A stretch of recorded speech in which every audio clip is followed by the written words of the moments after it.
कुछ खबरें खेल के मैदान से।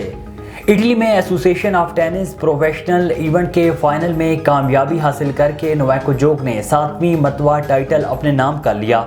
इटली के शहर ट्यूरिन में होने वाले फाइनल मुकाबले में नोवाक जोकोविच ने जेनिक सिनर को शिकस्त देकर 7वीं मर्तबा एटीपी टाइटल अपने नाम करके न सिर्फ फतह हासिल की बल्कि 7वीं मर्तबा टाइटल जीतने का रिकॉर्ड भी बना डाला। इससे कबल एटीपी इवेंट के ग्रुप मैच के मरहले में होम फेवरेट जेनिक सिनर ने नोवाक जोकोविच को 6-3, 6-3 से शिकस्त देकर मैच में कामयाबी हासिल की थी। ताहम फाइनल मैच में नोवाक जोकोविच ने फतह अपने नाम की। पाकिस्तान क्रिकेट बोर्ड ने सईद अजमल को कौमी टीम का स्पिन और उमर गुल को फास्ट बॉलिंग कोच मुकर्रर करने का फैसला किया है। ज़राए के मुताबिक सईद अजमल कौमी टीम के स्पिन बॉलिंग कोच होंगे और वो दौरा ऑस्ट्रेलिया में कौमी क्रिकेट टीम के साथ बतौर स्पिन बॉलिंग कोच जाएंगे।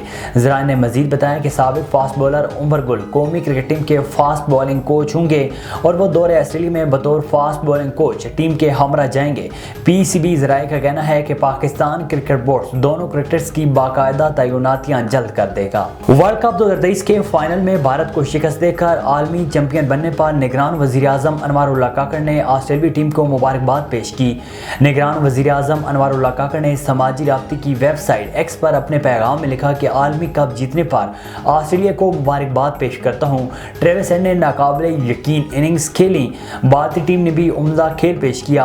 वर्ल्ड कप के फाइनल में ऑस्ट्रेलिया ने टूर्नामेंट की नाकाबिले शिकस्त और मेज़बान टीम भारत को 6 विकेटों से शिकस्त देकर छठी बार वर्ल्ड कप टाइटल अपने नाम कर लिया है।